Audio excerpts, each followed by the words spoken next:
ఎంతసేపు ఎంత ఎంజాయ్ చేసి ఎంత కలిసి ఉండి ఎంత తిని తాగి తిరిగి పబ్లకు క్లబ్లకు పోయి పెళ్ళైన తర్వాత ఎంజాయ్ చేసినా కూడా పెళ్ళైన తర్వాత అయినాక కానీ కాకపోయినా కానీ అమ్మాయికి నచ్చినంత సేపు అది నేరం కాదు సింహాద్రి. ఎప్పుడైతే అమ్మాయికి నచ్చలేదో. నమస్తే, వెల్కమ్ టు మైక్ టీవీ. నేను మీ సింహాద్రి. రీసెంట్గా ఒక కానిస్టేబుల్ ఐపీఎస్ క్యాడర్ వరకు ఎదిగిన ఆ వ్యక్తిని మనం చూసినాం. బట్ అదే వ్యక్తి ఇప్పుడు ఒక చిక్కుల్లో ఉండడం కూడా చూస్తూ ఉన్నాం. ఒకప్పుడు ఆ కానిస్టేబుల్ టు ఐపీఎస్కి వెళ్ళిన అతని జర్నీని చూసి ఎంతోమంది ఇన్స్పైర్ అయ్యారు, ఎంతోమంది చాలా గర్వంగా ఫీల్ అయ్యారు. ఇతనిలాగా ఎదగాలనుకొని ఎంతోమంది అతన్ని చూసి ఒక చైతన్యాన్ని, ఒక దాన్ని కూడా వాళ్ళలో నింపుకున్న పరిస్థితి కూడా చూసినాం. ఇప్పుడు ఆ వ్యక్తిని చూసి కొందరు సోషల్ మీడియాలో రకరకాలుగా కామెంట్స్ చేస్తూ ఉన్నారు. ఉమెనైజర్ అని కొందరు అనడం, ఉమెన్స్తో చీట్ చేయడం, ట్రైనింగ్లో ఇలాంటి పనులు ఏంటివనేది సోషల్ మీడియాలో విపరీతమైన ఒక రకమైన పోస్టులను మనం చూస్తూ ఉన్నాం. దీనికి కారణం ఏంటి? సుమా హెచ్కే చేసిన కంప్లైంట్. అంటే కానిస్టేబుల్ నుంచి ఐపీఎస్ వరకు ఎదిగిన ఉదయ్ కృష్ణారెడ్డి పైన వచ్చిన కంప్లైంటే ఇదంతా కూడా కారణం. మరి నిజంగా అసలు ఆ కంప్లైంట్లో ఉన్న విషయాలు ఏంటి?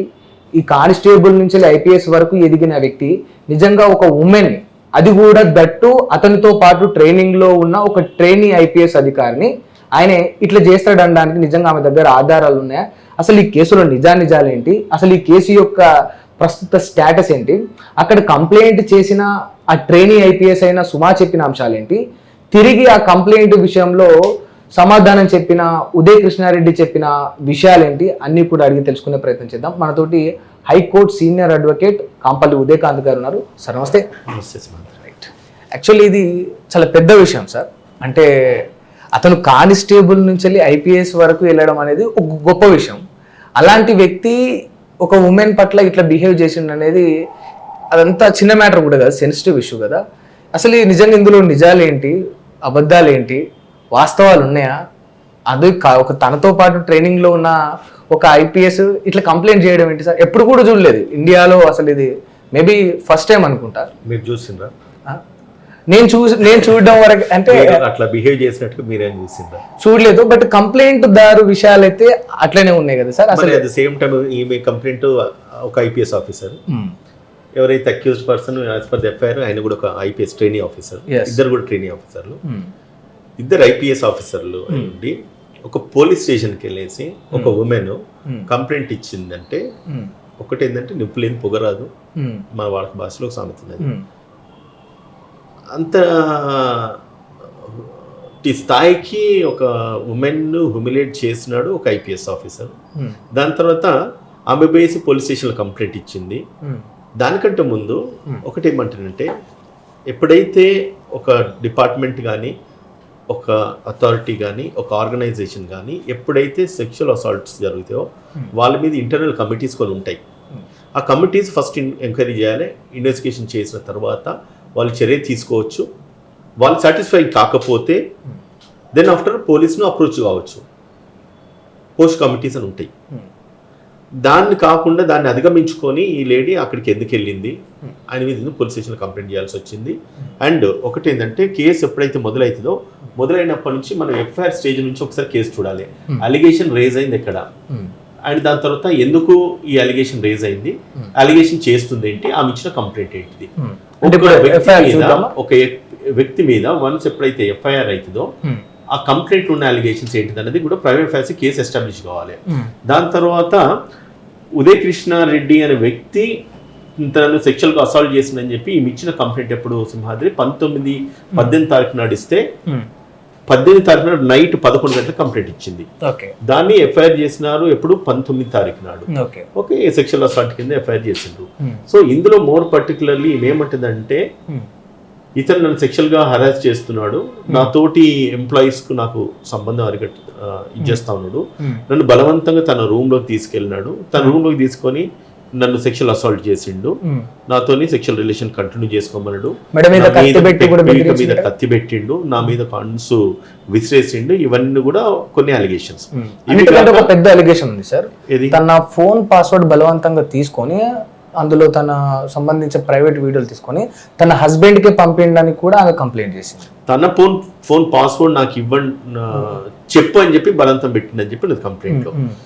సో నేనేమంటానంటే, ఇవన్నీ జరుగుతున్నప్పుడు మరి Sardar Vallabhbhai Patel national police academy అని చెప్పి శివరంపల్లిలో ఉన్నప్పుడు మరి పోలీస్ అకాడమీ వాళ్ళు ఏం చేస్తారు, ఐపీఎస్ ఆఫీసర్ స్థాయి వ్యక్తులు ఉన్న తర్వాత వాళ్ళకి ఎప్పుడైతే ట్రైనింగ్ జరుగుతుందో, ట్రైనింగ్ జరిగినప్పుడు వాళ్ళ మీద మానిటరింగ్ ఒక కమిటీ అయితే ఉండాల్సిందే కదా. అండ్ దాని మీద ఉండే అథారిటీస్ కూడా సుప్రీం ఒక డీజీపీ, అడిషనల్ డీజీపీ క్యాడర్ ఆఫీసర్సే వాళ్ళకి డైరెక్టర్స్ ఉంటారు. సో వాళ్ళంతా ఏం చేస్తున్నారు, ఈమెకి ఇబ్బంది అయినప్పుడు ఖచ్చితంగా పోయేసి ఆ కన్సర్న్ అథారిటీకి ఎందుకు కంప్లైంట్ చేయలేదు, కంప్లైంట్ చేసినట్టుగా ఏమైనా మీ దగ్గర ప్రూఫ్స్ ఉన్నాయి, ఇవన్నీ కూడా అంటే ఇష్యూస్ అన్ని కూడా మీడియాలో సర్క్యులేట్ అవుతా ఉన్నాయి. వన్స్ ఒకసారి నేరం జరిగింది, ఒక లేడీ మీద నేరం జరిగింది అనగానే ఏమవుతుందంటే ఇమీడియట్ గా క్విక్ గా ఛానల్స్ కానీ ప్రజలు పబ్లిక్ కానీ వెంటనే రియాక్ట్ అవుతా ఉంటారు. ఏది అంటే అబ్బాయిని బ్లేమ్ చేయడానికి అని చెప్పి. అది ఇప్పుడు కాదు సార్, అంటే మొదటి నుండి అట్లనే ఉంది కదా సార్, ప్రతి విషయంలో అట్లనే ఉండేది కాదని నేను అన్నాను. కాకపోతే మీరు ఓపెనింగ్ లో ఇంటర్వ్యూ ఓపెనింగ్ లో ఒక విషయము మాట్లాడుతూ బాగా ఇన్స్పైరింగ్ స్టోరీ. నేను కూడా ఈయనది మన మురళీ గారు ఐ డ్రీమ్స్ లో ఇంటర్వ్యూ చేసినప్పుడు చూసిన, ఇదే ఉదయ్ కృష్ణారెడ్డి అనే వ్యక్తి ఐ డ్రీమ్స్ లో ఇంటర్వ్యూ చేసినప్పుడు చూసి నేను కూడా చాలా ఇంప్రెస్ అయినా. అంటే ఒక కానిస్టేబుల్ స్థాయి నుంచి ఒక ఐపీఎస్ దాకా ఎదిగినాడు, అది కూడా ఒక ఛాలెంజింగ్ గా తీసుకున్నాడు. ఒక కుటుంబంలో, ఒక పేద కుటుంబంలో పుట్టి తల్లిదండ్రులు లేని పరిస్థితులలో వాళ్ళ నాన్నమండలు పెరిగి ఒక తమ్ముడిని పెంచి పోషిస్తూ తను పెరుగుతూ ఒక కానిస్టేబుల్ ఉద్యోగం చేసుకోవడమే గొప్ప అనుకున్న వ్యక్తి ఈరోజు ఐపీఎస్ స్థాయికి ఎదిగిందంటే ఒక విషయంలో అప్రిషియేట్ చేయాలి. దాని తర్వాత ఆ స్థాయిలో ఎప్పుడైతే తను ఉద్యోగం చేస్తున్నప్పుడు కూడా ఆయన హ్యూమిలేషన్స్ గురైండు. నువ్వు ఒక కానిస్టేబుల్ అయి ఉండి నువ్వేంద్ర ఐపీఎస్ కావాలని చెప్పి సిఐ అన్నాడు అని చెప్పేసి ఆ సిఐని టార్గెట్ పెట్టుకొని నేను కూడా చదివి సాధించగలుగుతాన్న ఒక నమ్మకం, కృషి, పట్టుదల ఆయన ఈరోజు ఆ స్థాయికి తీసుకొచ్చింది. ఆ స్థాయికి తీసుకొచ్చిన వ్యక్తి ఇంత హ్యూమిలేషన్ కు గురై ఒక రోజు అంటే నిన్నటి మొన్నటి దాకా హీరోలాగా ఉన్న వ్యక్తి ఈ రోజు ఒక విలన్ అయిండు. అది ఇప్పుడు మనం అనుకుంటా ఉన్నాం. సో మై ఇంటెన్షన్ అంటే వన్స్ ఒక వ్యక్తి ఎదిగిన తర్వాత దాన్ని ఓర్చుకోలేకుండా చాలా మంది కుట్రలు పండుతారు. ఓకే, అది ఇదివరకు కొన్ని కులాలను ఉద్దేశించి లేకపోతే జాతులను, ప్రాంతాలను ఉద్దేశించి ఉండొచ్చేమో కానీ ఇప్పుడు ఒక పోలీస్ ఉన్నతాధికారి మీద కూడా ఒక ఐపీఎస్ మనిషి ఎదుగుదల మీద ఇప్పుడు కూడా అదే వివక్ష ఇంకా కూడా కొనసాగుతా ఉన్నది అనేది ఒక డౌటే కదా సింహాద్రి. తన తోటి ఐపీఎస్ ఆఫీసర్స్ కూడా ఇన్స్టిగేట్ చేసినారు. నా చావుకు ఆయన సూసైడ్ అటెంప్ట్ చేస్తూ ఒక లెటర్ రాసింది. ఏమని, నేను ఏదైతే ఈ రిలేషన్ లో ఉన్నానో అది ఆమె మ్యారేజ్ కంటే ముందు కూడా నేను రిలేషన్ లో ఉన్నాను, మ్యారేజ్ అయిన తర్వాత కూడా ఈ రిలేషన్ కంటిన్యూ అవుతుంది, ఫిజికల్ గా అండ్ ఇమోషనల్ గా రిలేషన్ కంటిన్యూ అవుతుంది అని చెప్పి ఆయన చెప్పుకొస్తా ఉన్నాడు. మరి ఎథికల్ గా మోరల్ గా ఆలోచించితే మరి ఆమె అట్లా బిహేవ్ చేయడం కరెక్టా? ఎందుకు రెండు కోణాలు ఆలోచించాలి. కేసు అయినప్పుడు ఈ వ్యక్తి నా మీద ఇట్లా హరాస్మెంట్ చేసిందని చెప్పి అన్నది, ఎంతో కొంత అయితే నిప్పులేదు పొగరాదు అన్నట్టుగా ఎంతో కొంత వాళ్ళిద్దరి మధ్యలో ఒక రిలేషన్ అయితే ఎస్టాబ్లిష్ అయ్యి ఉండొచ్చు. తర్వాత ఈ వ్యక్తి సూసైడ్ చేసుకునే ముందు అంటే అటెంప్ట్ చేసే ముందు ఒక లెటర్ రాసిండు, ఈమెకి నాకు ఇదివరకు నుంచి రిలేషన్ ఉంది, రిలేషన్ కంటిన్యూ అవుతున్నప్పుడు ఆమె పెళ్లి చేసుకున్న తర్వాత కూడా నాతో రిలేషన్లో ఉంది. ఆ రోజు రూమ్కి వచ్చేసి నాకు సెక్షువల్ అర్జెస్ ఉన్నాయి, అది తీర్చమని చెప్పి బలంతో పెట్టినప్పుడు నేను కాదుకూడదని చెప్పేసి నేను వీడియో తీసేసి నేను అమ్మాయికి పంపించినప్పుడు వాళ్ళ ఇది మన హస్బెండ్కి పంపించినాను, ఇటువంటి బిహేవ్ చేయొద్దు అని చెప్పేసి. అంటే సంథింగ్ ఈజ్ ఫిషీ, ఇద్దరి మధ్యలో ఏదో జరిగింది. కానీ ఇంత డ్రాస్టిక్ గా అమ్మాయి ఇప్పుడు ఏమైతే వన్స్ ఒక ఉమెన్ కంప్లైంట్ ఇచ్చిన తర్వాత అబ్బాయికి అన్ని రకాల కష్టమే. అది ఐపీఎస్ ఆఫీసరా లేకపోతే స్కూల్స్ కాలేజ్ స్టూడెంట్సా లేదంటే ఏదైనా కంపెనీలో వర్క్ చేస్తున్నా, ఎనీ ఆర్గనైజేషన్ వర్క్ చేస్తున్నా, ఎంప్లాయీయా, ఎవరైనా కూడా. సో అటువంటి సిచ్యువేషన్ లో ఇప్పుడు even IPS officers are not barred from the sexual harassment cases అనుకోవచ్చు, లేదంటే సెక్షువల్ ఎక్స్ప్లాయిటేషన్ కేసెస్ అనుకోవచ్చు, లేదంటే sometimes women exploitation upon a men with false allegations అని కూడా అనుకోవచ్చు. I don't know, I not very sure but ఏం జరిగింది అనేది. కాకపోతే ఆయన కంప్లైంట్, ఆయన సూసైడ్ లెటర్ గానీ ఆయన ఇచ్చిన రాసిన లెటర్ ఉద్దేశించి ఒక రకంగా ఆలోచించి మళ్ళీ దాంతో ఈ అమ్మాయి ఇచ్చిన కంప్లైంట్ ను కూడా ఒకసారి ఆలోచిస్తే ఇప్పుడు సూసైడ్ లెటర్ అంటున్నారు కదా సార్, అసలు సూసైడే చేసుకోలేదట కదా సార్. అంటే ఆయన వాళ్ళ బంధుమిత్రులు చెప్పిన అంశాల ప్రకారమే చూసుకుంటే అత్యధికంగా ఎక్కువ ఆల్కహాల్ కన్జ్యూమ్ చేయడం వల్ల కొంత స్పృహ కోల్పోయింది అనేది వైద్యులు తేల్చినట్టు తెలుస్తా ఉంది. స్పృహ కోల్పోయింది అనేది వైద్యులు తేల్చినట్టుగా మనకు బయటకు వచ్చిన న్యూస్ ఏంటిది అన్నది కూడా మనం ఒకసారి ఆలోచించాలి. అంటే దాని తర్వాత ఎప్పుడైతే సూసైడ్ కి అటెంప్ట్ చేసిండు అని చెప్పి నిన్న ఈ టైంకి బేబీ న్యూస్ బయటకు వచ్చినప్పుడు చాలా మంది అన్నారు ఏంటంటే ఎంతో కొంత తప్పు చేసిండు కాబట్టి ఆయన చనిపోవాలని చెప్పి ప్రయత్నం చేసిండు, ఆయన ఏదో నేరం చేసి ఉంటాడు అనేది ఒక స్పెక్యులేషన్. దాని తర్వాత ఆయనే సూసైడ్ చేసుకున్నాడా లేదా సూసైడ్ అటెంప్ట్ చేసుకున్నాడా లేదా అనేది ఇంకొక స్పెక్యులేషన్. వన్స్ ఒక ఐపీఎస్ ట్రైనింగ్ ఆఫీసర్ సూసైడ్ చేసుకున్నాడంటే పబ్లిక్ లా అదొక రాంగ్ మెసేజ్ వెళ్తుంది. అంటే messages cannot be defer every time కదా. నిన్న ఈ టైంకి ఒక సూసైడ్ అటెంప్ట్ చేసినాడు అని చెప్పి అంటారు, ఈ రోజు లేదు సూసైడ్ అటెంప్ట్ చేయలేదు, కేవలం మందు తాగిండు, ఆల్కహాల్ కన్జ్యూమ్ చేసినట్టారు. సో అది ప్రూవ్ కావాల్సిన అవసరం ఉన్నది. సో ఆయనే నిజంగానే సూసైడ్ అటెంప్ట్ చేసిండా, లేదంటే కనుక మందు తాగి కోమలకు పోయిందా, దాన్ని తీసుకొచ్చేసి హాస్పిటల్కి వచ్చి ఇదంతా సీన్ క్రియేట్ అయింది అనేది మనకు తెలియదు. సో ఏదేమన్నప్పటికీ అసలు నేరం జరిగిందా లేదా, జరిగిన నేరం నేను పాత్ర ఎంత, ఇన్వెస్టిగేషన్ కోణాలు ఎట్లా ఉంటాయి అనేది basing on the FIR, enquiry, investigation, charge sheet frame చేసి. ఇప్పుడు ఇక్కడ ఒక విషయం చూద్దాం సార్. అంటే ఎప్పుడైనా కూడా ఒక కంప్లైంట్ వచ్చినప్పుడు ఖచ్చితంగా కోర్టులు కానీ చట్టాలు కానీ పోలీసులు కానీ కొంత ఉమెన్ పట్ల పాజిటివ్ గా సరే ఆఫ్ కోర్స్ మీరు అన్నట్టు కేసు ఒక్కటి చెప్పు ఉండదు. Yes of course by side నుంచి ఉన్న కేసు ఒక్కటి చెప్పు. అంటే ఇప్పుడు అమ్మాయికి సెక్షువల్ అసాల్ట్ జరిగింది, లేదంటే రేప్ జరిగిందో, లేకపోతే రేప్ అలిగేషన్, సెక్షువల్ అలిగేషన్ వచ్చిన తర్వాత ఈ అబ్బాయి నేరం చేయలేదు, కేవలము అమ్మాయి తప్పుడుగా ఇన్స్టిగేట్ చేసింది అని చెప్పడానికి మన దగ్గర ఏదైనా ఒక్క కేసు ఉండదు చెప్పు సింహాద్రి. మీడియా ఛానల్ చాలా ఇంటర్వ్యూలు చేస్తారు.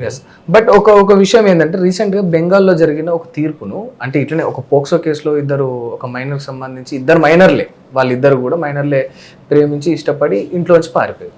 బట్ వాళ్ళ పేరెంట్స్ అబ్బాయి మీద ఏం చేశారంటే అది కిడ్నాప్ కింద, పోక్సో యాక్ట్ కింద తన మీద కేసు ఫైల్ చేస్తే, బట్ దాన్ని సుప్రీంకోర్టు కూడా తిప్పికొట్టేసింది. అంటే ఆ ఏజ్లో ఉండడం ద్వారా కొంచెం వచ్చే కోరికలు కంట్రోల్ చేసుకోలేక వాళ్ళకు అవగాహన లేక వెళ్ళిపోయి ఉంటుంది, దీన్ని కన్సిడర్ చేయొచ్చు అని. ఇప్పుడు చట్టం కూడా అంత పాజిటివ్ ఉన్నది.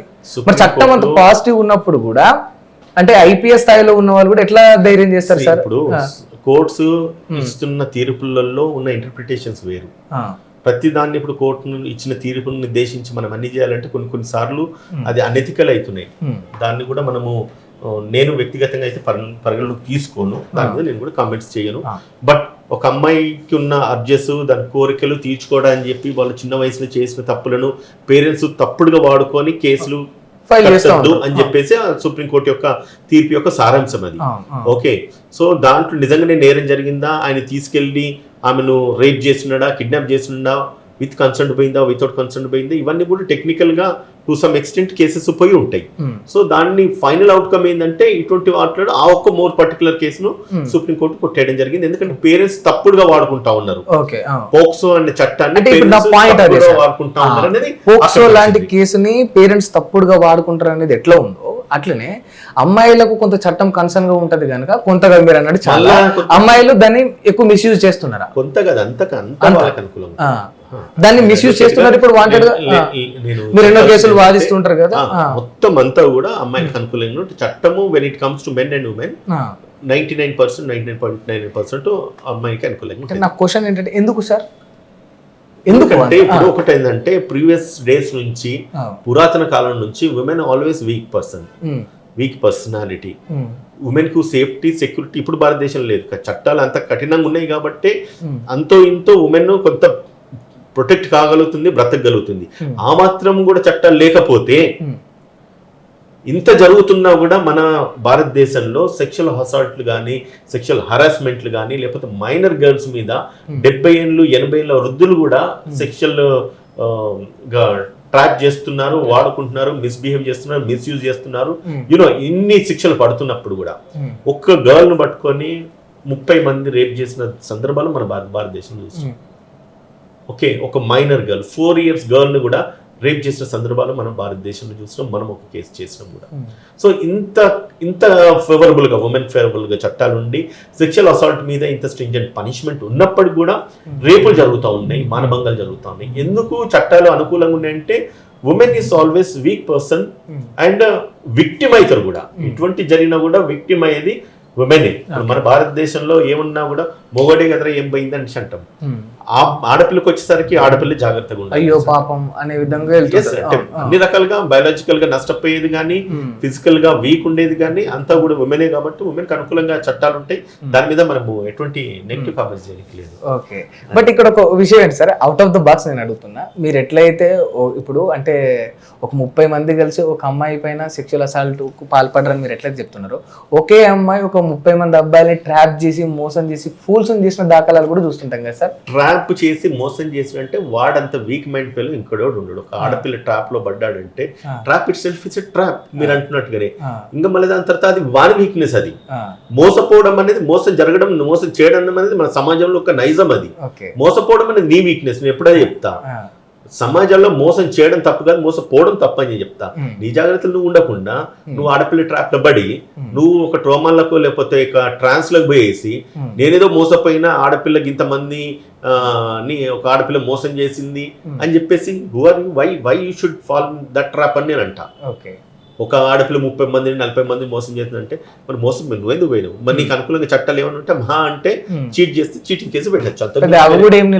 వేరే కేసులు లేవు, వేరే కేసులు నిలబడే కూడా ఉండేవి.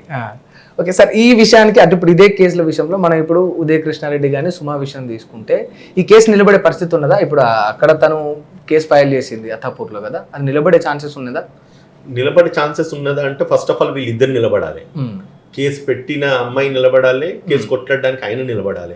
అన్నిటికంటే మోర్ సెన్సిటివ్ ఇష్యూ ఏంటంటే నేను పర్సనల్ ఫీల్ అయ్యేది ఏంటంటే ఒక కింది స్థాయి నుంచి చిన్న స్థాయి నుంచి ఆ స్థాయికి వచ్చిన వ్యక్తి ఆయననే ఒక లెటర్ రాసిండు ఏమని, అమ్మాయితోని నేను రిలేషన్ లో ఉన్నా ఓపెన్ గా చెప్పినాడు. మళ్ళీ దాని తర్వాత అమ్మాయి బిఫోర్ మ్యారేజ్ నుంచి నేను రిలేషన్ లో ఉన్నా, ఆఫ్టర్ మ్యారేజ్ కూడా ఉన్నాడు అనేది కూడా చెప్పాడు. ఎస్, అది అడ్మిటెడ్ ఫ్యాక్ట్. ఆఫ్టర్ మ్యారేజ్ కూడా ఉన్నా అది అడ్మిటెడ్ ఫ్యాక్ట్, తను ఒప్పుకున్నాడు. దీన్ని బట్టి ఏమర్థమవుతుంది, నువ్వు ఒక ఐపీఎస్ ఆఫీసర్ ట్రైనీ ఉండి నువ్వు ఒక ఐపీఎస్ ఆఫీసర్ కాబోతున్నా, ఒక పోలీస్ అడ్మినిస్ట్రేషన్ ను నువ్వు హెడ్ చేయబోతున్న ఒక అధికారి పై ఉండి ఇది తప్పు ఇది నేరం అని చెప్పి నీకు తెలియదా? నీకు టు దట్ ఎక్స్టెంట్ ఎప్పటిదాకా మ్యారేజ్ అయ్యేంత వరకు నువ్వు అమ్మాయితో ఇమోషనల్ గా ఫిజికల్ గా రిలేషన్ ఉంటే తప్పు కాదు. మ్యారేజ్ అయిన తర్వాత కూడా నువ్వు ఇమోషనల్ గా ఫిజికల్ గా ఆమెతో ఉండడం తప్పు, చట్టపరంగా నేరం. చట్టపరంగా ఇప్పుడు నేరం కాదు అది. సారీ టు సే, నువ్వు అబ్బాయి అమ్మాయి పెళ్లి అయినా కాకపోయినా ఇంకొక అబ్బాయితో ఉంటే నేరం కాదు అది. అది మన సొసైటీలో మన సుప్రీం కోర్ట్స్ ఇచ్చిన తీర్పులు ఇవి. బట్ అట్లా కేసులు కోర్టు వరకు వెళ్ళేసరికి అట్లా నిలబడే కదా సార్ మరి. అది నేరం కాదు, ఎప్పటిదాకా నేరం కాదు. అమ్మాయి అబ్బాయి ఇద్దరు కూడా సమితంగా ఉన్నంతసేపు నేరం కాదు. సమితంగా ఉండి ఎంజాయ్ చేసి సుఖపడి అన్ని లగ్జరీస్ అన్ని ప్రివిలేజెస్ ఉమెన్ ఎంజాయ్ చేసి అంతసేపు అది నేరం కాదు. అది ఎప్పుడైతే అమ్మాయి అబ్బాయికి ఇద్దరికి డిఫరెన్సెస్ వస్తాయో, డిఫరెన్స్ ఆఫ్ ఒపీనియన్స్ ఫ్రేమ్ అవుతాయో, దాని తర్వాత అది నేరం అవుతుంది. అర్థమవుతుంది. మ్యూచువల్ అండర్స్టాండింగ్ తోటి వాళ్ళు అండర్స్టాండింగ్ ఎంతసేపు ఎంత ఎంజాయ్ చేసి ఎంత కలిసి ఉండి ఎంత తిని తాగి తిరిగి పబ్లకు క్లబ్లకు పోయి పెళ్ళైన తర్వాత ఎంజాయ్ చేసినా కూడా పెళ్ళైన తర్వాత అయినాక కానీ కాకపోయినా కానీ అమ్మాయికి నచ్చినంత సేపు అది నేరం కాదు సింహాద్రి. ఎప్పుడైతే అమ్మాయికి నచ్చలేదో అప్పుడు గతాన్ని తవ్వి దాని నేరం కింద పరుగులు. ఇది న్యాయం ఎట్లయితే అది న్యాయం అంటే మన జరుగుతున్నది అదే కదా, జరుగుతుంది అదే కదా. నేను కాదని అంటలేను కదా, నీకు చరిత్ర చెప్తుంది, హిస్టరీ చెప్తుంది. ఒక సంవత్సరంన్నర నుంచి ఒక చిన్న కేసు, నేను విజ్ఞాన జ్యోతి ఇంజనీరింగ్ కాలేజీకి ఒక కేసు ఎప్పుడు కోట్ చేస్తా ఉంటా. అమ్మాయి అబ్బాయి ఇద్దరు మేజర్సే కలిసి తిరిగి సంవత్సరంన్నర దాకా కలిసి తిరిగిన వీళ్ళు మొత్తం రూయిన్ చేసేసింది, వీళ్ళ జీవితం మొత్తం నాశనం అయిపోయింది. ఇప్పుడు డిబార్ అయి సస్పెండ్ అయి ఉన్నాడు. తిరిగినంతసేపు నేరం అయితే లేదు. బయటకు వచ్చిన తర్వాత పోలీసులు కూడా ఎంక్వైరీ కానీ ఎఫ్ఐఆర్ కట్టే విధానంలో ప్రాపర్ ఎంక్వైరీ చేస్తలేరు. వన్స్ ఏమైతుంది ఇట్లా జరగానే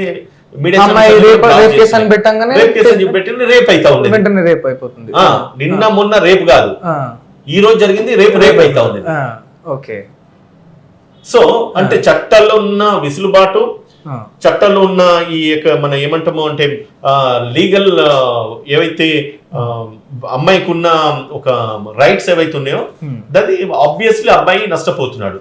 and he being an a police officer కాబోతున్న ట్రైనీ ఆఫీసర్ అయి ఉండి ఆయన తప్పు చేసినాడు. ఇంకో విషయం చెప్తా, ఇక్కడికి వచ్చిన తర్వాత సింహాద్రి మన కేసు ఇక్కడ మోర్ పర్టికులర్ గా తను సీక్వెన్స్ ఆఫ్ ఈవెంట్స్ గుర్తు చేస్తున్నది.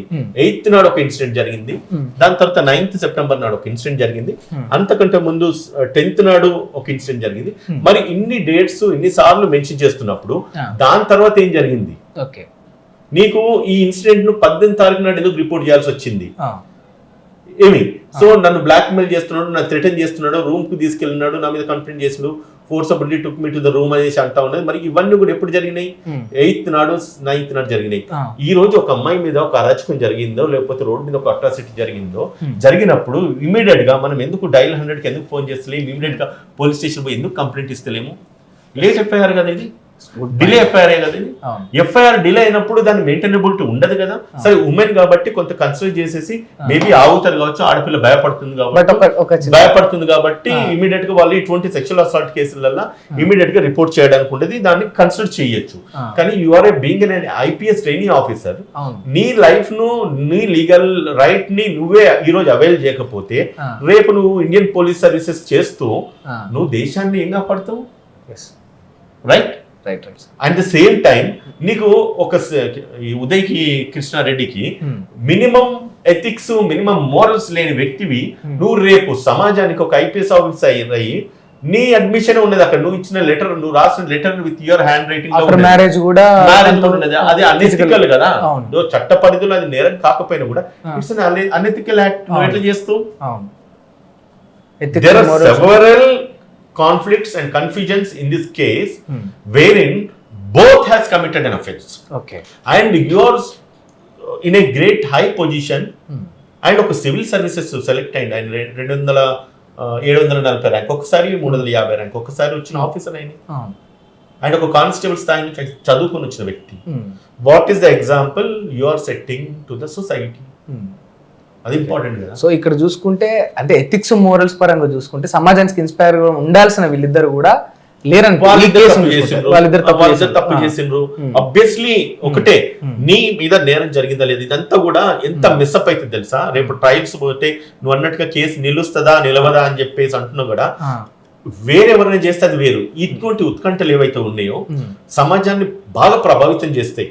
నాకు తెలిసి దీని కేసును కొద్ది రోజులను సర్ప్రైజ్ చేస్తారు, ఎక్కడ కూడా కనబడి వ్యానిష్ అయిపోతుంది. ఎందుకంటే police will interfere and department higher authorities interfere అవుతారు అండ్ వాళ్ళు ఇద్దరికి ఏదో ఇంటర్నల్ గా సర్ది చెప్పేసి దాన్ని ఏదో రకంగా డైల్యూట్ చేసే ప్రయత్నం చేస్తారు తప్ప.